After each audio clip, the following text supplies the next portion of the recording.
وازيكم عاملين ايه؟ اخباركم يا جماعه؟ النهارده هنجيب الحاجات المجانيه دي ازاي. فقبل ما نبتدي يا جماعه، يلا لايكاتكم الجميله واشتراكاتكم الرائعه ولينك اللعب هتلاقوه في الوصف. هنشوف الطريقه النهارده ازاي هنعمل نجيب الثلاث حاجات المجانيه دي.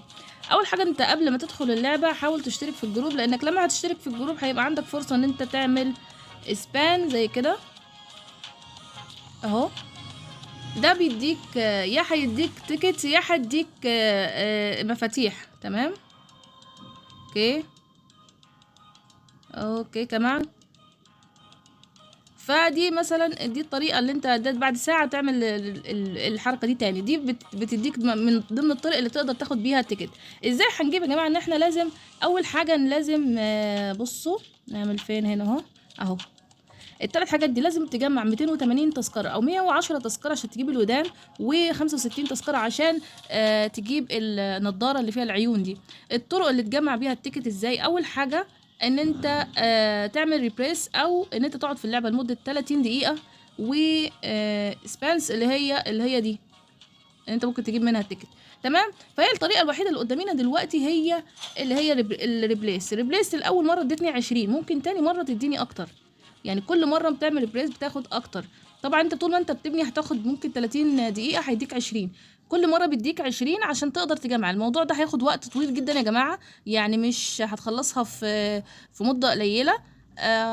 بس هتاخد وقت طويل جدا. يعني اللعبه بصراحه هتاخد وقت طويل عشان خاطر تجمع كل الحاجات دي، لانك لازم تعمل بريس عشان خاطر تاخد. يعني انا عمل لي 20، مش عارفه المره الجايه هيديني 20 برضه ولا هيديني اكتر.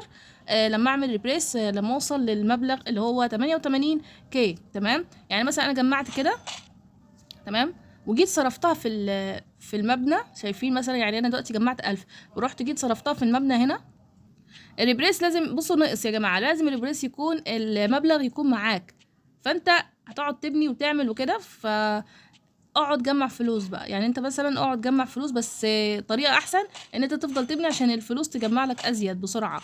تفضل تعمل كده عشان بصوا تزيد في الفلوس. شايفين اهو؟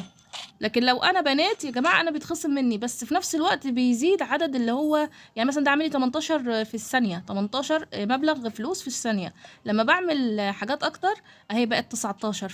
يعني فاهمين؟ فتبقى بتزود الفلوس اسرع، بطريقه اسرع. يعني بقت 21 وهي بقت 22. كل ما ابني كل ما عدد الفلوس بتزيد. فكده احسن لي بصراحه ان انا احاول ان انا ازود عدد الفلوس، وبعدين افضل اقعد اجمع في الفلوس عشان خاطر اعمل الريبريس. يعني 25 في الدقيقه، في الثانيه قصدي. حلوه دي 27.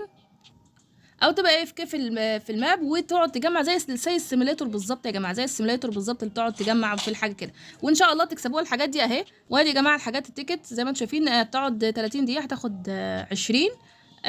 فبالطريقه دي، ولا لينك اللعب هتلاقوه في الوصف. وبكده يا جماعه انتهى الفيديو بتاعنا. رب يكون عجبكم. ما تنسوا الناس بلايكاتكم واشتراكاتكم الجميله عشان يوصل لكم الجديد. والله لكم سلام.